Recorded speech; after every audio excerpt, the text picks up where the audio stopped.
toujours en direct de Créy. J'espère que vous allez bien. Bien-aimés dans le Seigneur, nous allons partager sur l'interdit. Mais tout d'abord, nous allons remercier le Seigneur. Nous prions, Père éternel, je te dis merci pour ta grâce que tu m'accordes encore à ce jour, Papa. Merci de me donner la force d'observer tes commandements, d'accomplir de bonnes actions et de prier.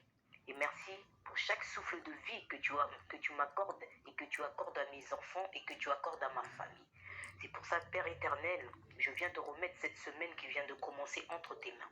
Que tu puisses le bénir dans le nom puissant et glorieux de ton Fils Jésus-Christ. Nous disons Amen.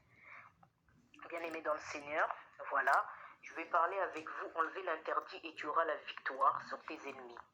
Vous savez, bien-aimés dans le Seigneur, on a reçu la bénédiction de notre Père Céleste qui nous accorde et nous assure la victoire sur nos ennemis. Vous pourrez le lire dans Deutéronome 28:7.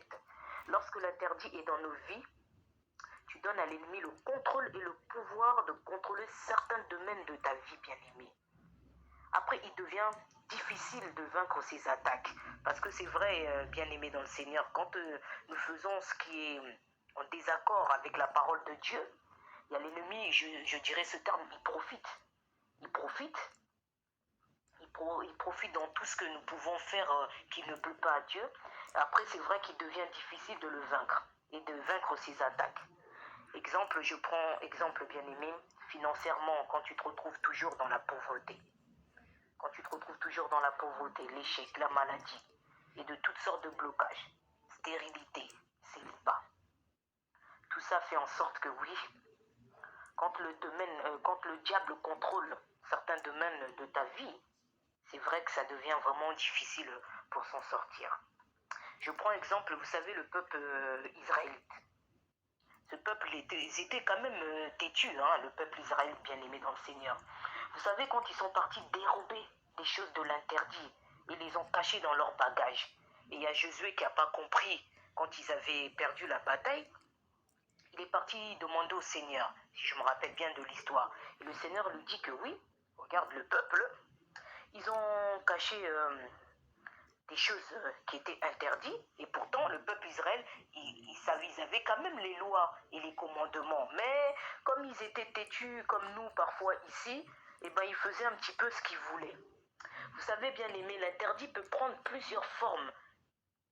Il peut s'agir des objets, du matériel, des films malsains, et parfois certaines attitudes que certains ont. La haine, le manque de pardon, la jalousie, la peur, la convoitise et les pratiques que le Seigneur déteste, comme l'adultère, la pudicité, la corruption, etc.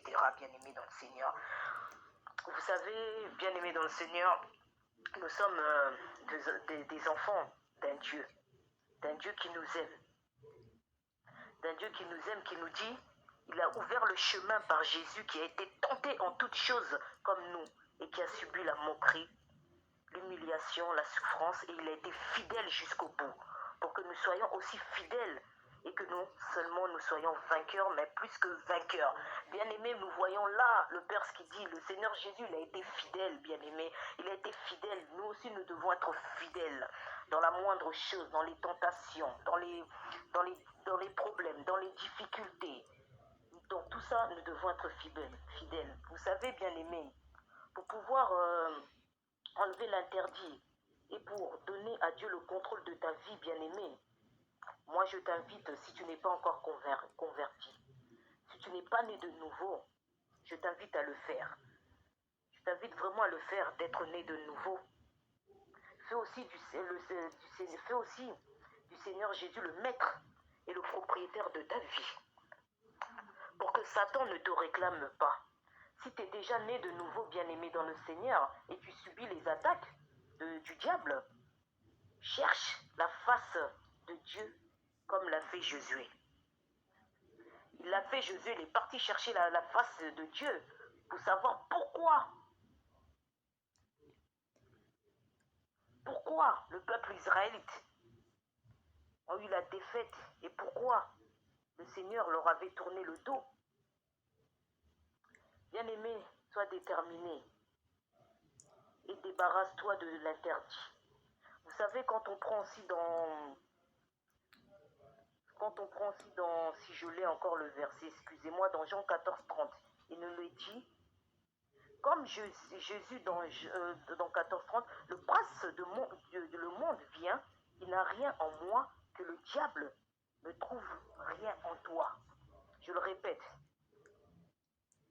le prince de monde vient, il n'a rien en moi, et que le diable ne trouve rien en toi, bien-aimé, dans le Seigneur. Débarrasse-toi de tout objet, bien image ou matériel qui est de l'interdit. Si tu as péché, bien-aimé, repens-toi. Repens-toi devant Dieu. Si tu es tombé, sanctifie-toi et change ton comportement. Mais ne laisse plus, bien-aimé, le diable t'intimider ou te culpabiliser. Dresse-toi contre les attaques. Et quand tu seras dressé contre les attaques, bien-aimé, tu auras la victoire. Parce que notre Dieu, c'est un Dieu victorieux, bien-aimé, dans le Seigneur. Ne jamais l'oublier. Dieu est victorieux. Il t'aide à combattre. Il t'aide à combattre. Quand tu te sens faible, crie au secours. Il est là, il entend. Il viendra à ton secours. Voilà un petit peu, bien-aimé dans le Seigneur. C'était la sœur Mélanie, en direct de Creil. Bon, si vous avez l'occasion d'écouter, gloire à Dieu.